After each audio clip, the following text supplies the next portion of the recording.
আমি বলছি তোমাদের দাবি যখন কোটা সংস্কার ছিল তখন 80% আওয়ামী লীগের তোমাদের পক্ষে ছিল।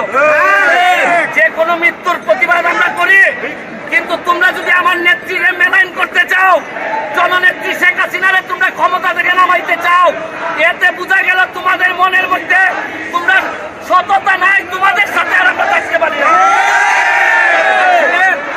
যারা আজকে আন্দোলন করে এরা তো আগুন দেয়, এরা মানুষ মারতে শিখছে। আওয়ামী লীগ এরা চিনে না, আওয়ামী লীগ মারতে না মরতেও শিখছে। তোমরা তো মারতে শিখছো, আর আওয়ামী লীগ মারতে এবং মরতে দুইটাই শিখছে। আমার কথা শোনার জন্য আবার আপনাদের ধন্যবাদ। সবাই তো চিনেন ভাইরাল ব্যারিস্টার সুমন। সুমনকে কে না চেনে বাংলাদেশের। সে ফেসবুকে লাইভ করতে করতে বাংলাদেশের মানুষের মনের ভিতরে স্থান করে নিয়েছে, ঠাঁই করে নিয়েছে।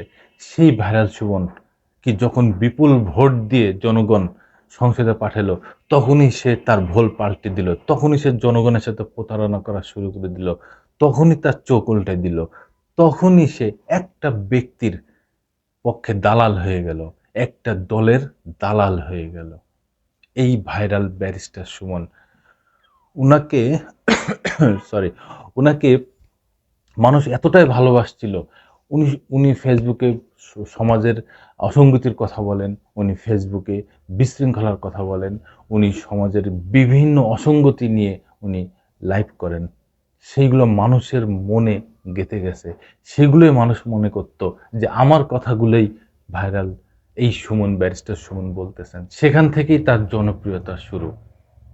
তারপরে উনি সংসদ সদস্য হলেন, এমপি হলেন, জনগণ তাকে এমপি বানালো, বাংলাদেশের আইন পূর্ণতা বানালো। যখনই সে সংসদে গেলেন তখনই তিনি ভোল পাল্টে ফেললেন, তখনই তিনি দালাল হয়ে গেলেন। এখন তিনি পলাতক, বাংলাদেশ ছেড়েই পালিয়ে চলে গেছেন, কিংবা এই বাংলাদেশে আছেন অজ্ঞাত কোনো স্থানে। উনি সেখান থেকে আবার ভিডিও বার্তা দিচ্ছেন, আমাকে তো জনগণ বুঝলো না, আমি তো কোটা ছাত্র আন্দোলনের সাথেই ছিলাম সেই প্রথম থেকে, আমাকে আপনারা ভুল বুঝছেন, প্লিজ আমাকে ক্ষমা করে দেন প্লিজ। এই সেই একই সেই ভাইরাল কথাটা তিনি বলে যাচ্ছেন, প্লিজ আমাকে ক্ষমা করে দাও। হ্যাঁ, অজ্ঞাত স্থান থেকে। একটু নিজের কাছে প্রশ্ন করেন, নিজের বিবেকের কাছে, ব্যারিস্টার সুমন কেন আপনি পালিয়ে আছেন? আপনি যদি সজ্জন হন, সৎ হন, আপনি যদি কোনো দলের দালালি না করেন, আপনি যদি কোনো ব্যক্তির দালালি না করেন, তাহলে আপনি কেন পালিয়ে আছেন? দর্শক বন্ধুরা, আপনারাও আমার এই কথার উত্তর দেবেন। আমার কথার সাথে যদি একমত হন অবশ্যই আপনারা কমেন্টসে জানাবেন, না হলেও কমেন্টসে জানান যে কেন ব্যারিস্টার সুমন পালাতক। আপনারা নিশ্চয়ই বুঝতে পারছেন যে সে 2024 সালের 5 আগস্ট যখন আওয়ামী লীগ সরকারকে গণ অভ্যুত্থানের মাধ্যমে পতন করানো হয়, তারপর থেকেই ব্যারিস্টার সুমন পালাতক। ঠিক তার আগে 1 জুলাই থেকে 5 আগস্ট পর্যন্ত যে আন্দোলন হয়েছে, এই আন্দোলনের ভিতরেই ব্যারিস্টার সুমন বিভিন্ন ধরনের কথা বলেছেন যে এই আন্দোলন এখন আর ছাত্রদের হাতে নাই, এই আন্দোলন জামাত শিবিরের হাতে। তো এই আন্দোলনে তারা চাচ্ছে ক্ষমতার পরিবর্তন। তারপরে এই এই ক্ষমতা কে নেবে? হাসিনা ছাড়া যোগ্য ব্যক্তি কে আছে? এইভাবে তিনি আন্দোলনকে বিভিন্নভাবে ছোট করেছেন, খাটো করে দেখেছেন।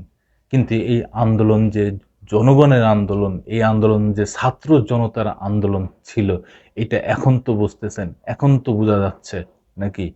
ঠিক তাই বিভিন্নভাবে ভাইরাল হয় ব্যারিস্টার সুমন দেশ থেকে পালিয়েছে, বিদেশের মাটি থেকে তিনি ভিডিও বার্তা দিচ্ছেন, এই করতেছেন, তা করতেছেন। সব কিছু মিলায় বন্ধুরা, উনি একজন দালাল, উনি একজন ব্যক্তির দালাল, উনি একজন দলের দালাল। এটা তো কনফার্ম হয়েছেন নাকি? ঠিক তাই। আবার আসবো নতুন কোনো কথা নিয়ে, নতুন কোনো ঘটনা নিয়ে। আমি প্রিন্স।